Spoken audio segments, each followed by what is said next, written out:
Matapos ang tagumpay kahapon nila Terence Crawford at Naoya Inoue mga boss, kung saan naging 3-division undisputed world champion, itong si Crawford nang talunin niya si Canelo Alvarez by unanimous decision, habang matagumpay naman na nadepensahan ni Naoya Inoue ang lahat ng titulo sa super bantamweight, matapos niyang talunin si Murodjon Akhmadaliev by unanimous decision. At sa kabila nga po ng tagumpay nila Crawford at Inoue, kasabay naman ang pagluluksa ng boxing community sa biglang pagpanaw ni former world champion British legend na si Ricky Hatton sa edad na 46. Ayon sa report, natagpuan na lang si Hatton sa kanyang bahay sa Manchester na wala ng buhay. Sa ngayon mga boss, hindi pa naglabas ng report ang Manchester Police kung ano ang sanhi ng biglaang pagpanaw ni Ricky Hatton. Samantala, naglabas naman po ng mensahe ang dating tumalo kay Ricky Hatton na si pambansang kamao Manny Pacquiao.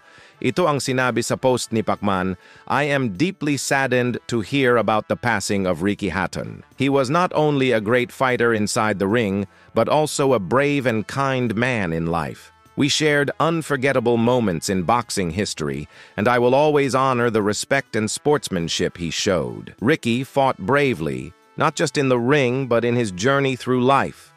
He truly had a good fight, and we are all blessed to have been part of his wonderful journey. My prayers and deepest condolences go out to the Hatton family and all his loved ones. May the Lord give you strength and comfort in this difficult time. May he rest in peace."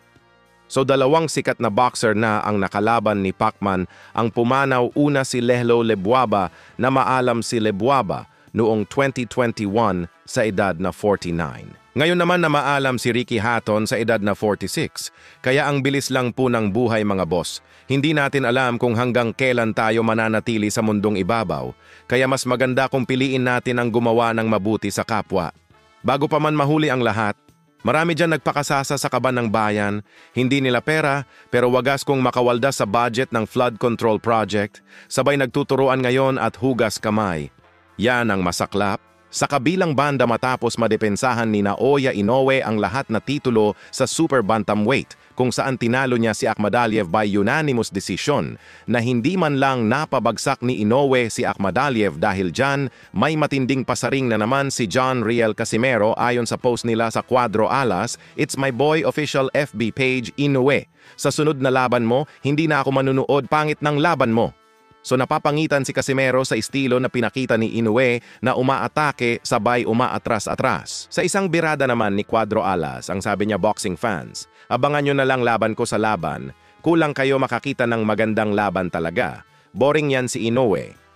So makikita nga po natin kahapon na nag-aantayan sila Inoue at Akhmadaliev kung sino ang unang susugod sabay ka-counter yung isa. Kaya yan din ang opinion ko mga bossing boring. Bukod dyan kitang-kita na kapag magaling ang kalaban ni Inoue, hindi siya nakikipagsabayan. Kumbaga nandun ang kanyang takot na maulit bumulagta sa lona. Ganon din si Akhmadaliev naghihintay ng timing, kaya marami ang naboboring. May partida pa dyan si Inoue sa kanyang baluarte, ginanap ang laban pangalawa promotion ng kampo ni Inoue. Kaya iba talaga kapag A-side mga boss nandun ang lahat ng advantage.